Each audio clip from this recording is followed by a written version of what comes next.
देखिए हर खबर यहीं पर, सब्सक्राइब कीजिए TV9 भारतवर्ष। नमस्कार, आपके साथ मैं हूं सुमेरा खान। आप देख रहे हैं हिंदुस्तान मेरी जान विद सुमेरा खान। जिस तरह से दुनिया में कोरोना वायरस ने अपने पैर पसारे और हम सब की ज़िंदगी को पूरी तरह से बदल दिया, उसी तरह से कोरोना वायरस और उसकी वजह से जो हालात पैदा हुए हैं दुनिया में, उसकी वजह से जो अंतर्राष्ट्रीय संबंध हैं अलग अलग देशों के एक दूसरे के साथ, वो भी बदल रहे हैं।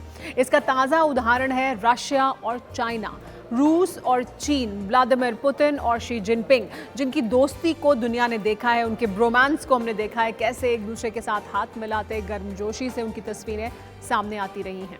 अभी भी 9 मई को एक बहुत बड़ा आयोजन रशिया में व्लादिमीर पुतिन ने किया था, अपनी ताकत दुनिया को दिखाने के लिए, रशिया में अपनी ताकत को एक बार फिर स्थापित करने के लिए। और तब उनके एक तरफ खड़े होने वाले थे शी जिनपिंग यानी चीन, तो दूसरी तरफ उनके खड़े होने वाले थे इमैनुअल मैक्रोन यानी फ्रांस। और व्लादिमीर पुतिन की कोशिश ये थी कि वो ये दिखाएं कि एक तरफ उनके साथ यूरोप है, फ्रांस है और वो उनके साथ खड़े हैं, तो दूसरी तरफ चीन भी उनका सहयोगी है और चीन के साथ उनकी दोस्ती कैसे आगे बढ़ रही है। लेकिन ये अब नहीं हो पाएगा, जाहिर सी बात है, कोरोना वायरस की वजह से।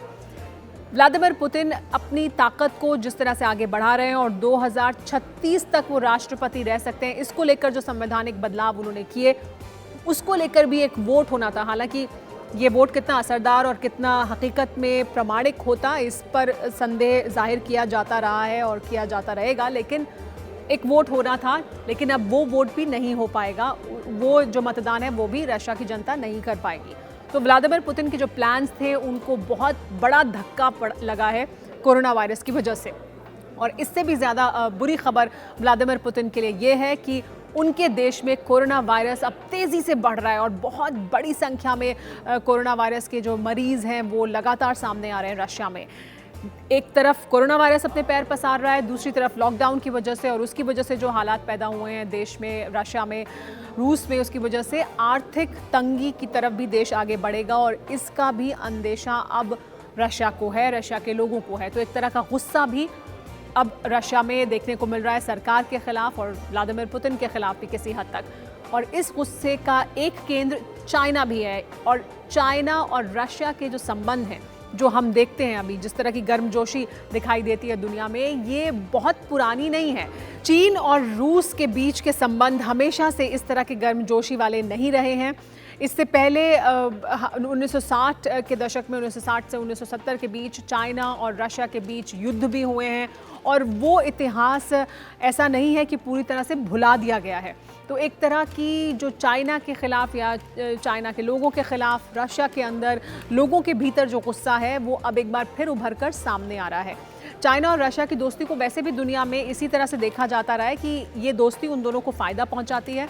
यूएस के ख़िलाफ़, अमेरिका के ख़िलाफ़ एक दूसरे के साथ खड़े होने से उनको फ़ायदा होता है और इस वजह से वो अपने जो डिफरेंसेस हैं उनको दूर रखकर साथ में आगे बढ़ते रहे हैं। ज़्यादातर मुद्दों पर उनकी एक राय भी रही है। लेकिन चीन क्योंकि तेज़ी से आगे बढ़ रहा है लगातार, और कुछ समय में वो नौबत भी आएगी जब वो रशिया को बहुत पीछे छोड़ देगा, तो ये हकीकत भी रशिया के सामने है, ये हकीकत भी व्लादिमीर पुतिन के सामने है। लेकिन अभी व्लादिमीर पुतिन के सामने सबसे बड़ा संकट अपने वर्चस्व को बनाए रखना है, अपनी ताकत को बनाए रखना है, जो इस समय उनके लिए बहुत मुश्किल साबित हो रही है। ये भी देखा जा रहा है कि कोरोना वायरस के दौरान व्लादिमीर पुतिन ने खुद को बिल्कुल अलग कर लिया है सभी तरह की खबरों से। पहले वो आइसोलेट कर रहे थे इस वजह से क्योंकि वो उस डॉक्टर के संपर्क में आए थे जो बाद में कोरोना पॉजिटिव पाए गए। लेकिन अब देखने में ये आ रहा है कि वो लगातार अपने आप को कोरोना वायरस की खबरों से दूर रख रहे हैं। जो उनके प्रधानमंत्री हैं वही इन तमाम खबरों के केंद्र में हैं। यानी बुरी खबर व्लादिमीर पुतिन को देना पसंद नहीं है और वो देना भी नहीं चाहते हैं, इस वजह से वो अपने आप को अलग कर रहे हैं। वेस्टर्न मीडिया में लगातार इस तरह की खबरें सामने आ रही हैं कि जो गुस्सा है चीन के खिलाफ रशिया में वो बढ़ रहा है और इसका नतीजा ये भी हो सकता है कि रशिया और चाइना आमने सामने आ जाएं। इसको लेकर एक सफाई रशिया टुडे ने छापी है, यानी रशिया टुडे की तरफ से एक सफाई दी गई है कि नहीं, ऐसा कुछ नहीं है, हमारे संबंध बिल्कुल ठीक है। इसी तरह की सफाई बीजिंग की तरफ से भी पहले दी गई थी, तब जब रशिया ने पाबंदी लगाई थी चाइना के लोगों पर, जो बॉर्डर सील किए गए थे वो भी, और जो वीज़ा थे जो इशू किए जा रहे थे चाइना के लोगों को, उसको लेकर भी जो पाबंदी और सख्त पाबंदी रूस ने लगाई थी, उसको लेकर भी बीजिंग ने कहा था कि नहीं ऐसा कुछ नहीं है। ये वो खबरें जब सामने आई कि कैसे चाइना के लोगों के खिलाफ जो रशिया में पाबंदियां लगाई जा रही हैं या वहाँ जिस तरह का व्यवहार किया जा रहा है वो निंदनीय है। इसको लेकर भी चाइना ने और बीजिंग ने सफाई दी थी कि नहीं, ऐसा कुछ नहीं है, जो कुछ रशिया कर रहा है वो अपने हितों को देखकर कर रहे हैं, वो ज़रूरी है। हालांकि चाइना का इस तरह का जवाब जो वेस्टर्न कंट्रीज़ ने जब चाइना पर पाबंदी लगाई, अमेरिका ने जब लगाई पाबंदी, तब नहीं था, लेकिन रशिया को लेकर उन्होंने अपनी दोस्ती को निभाया है।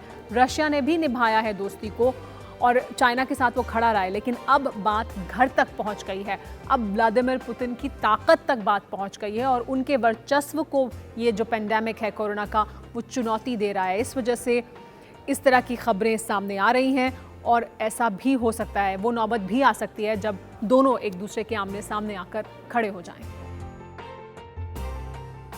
परवाह देश की, सोमवार से शुक्रवार रात 10 बजे TV9 भारतवर्ष पर।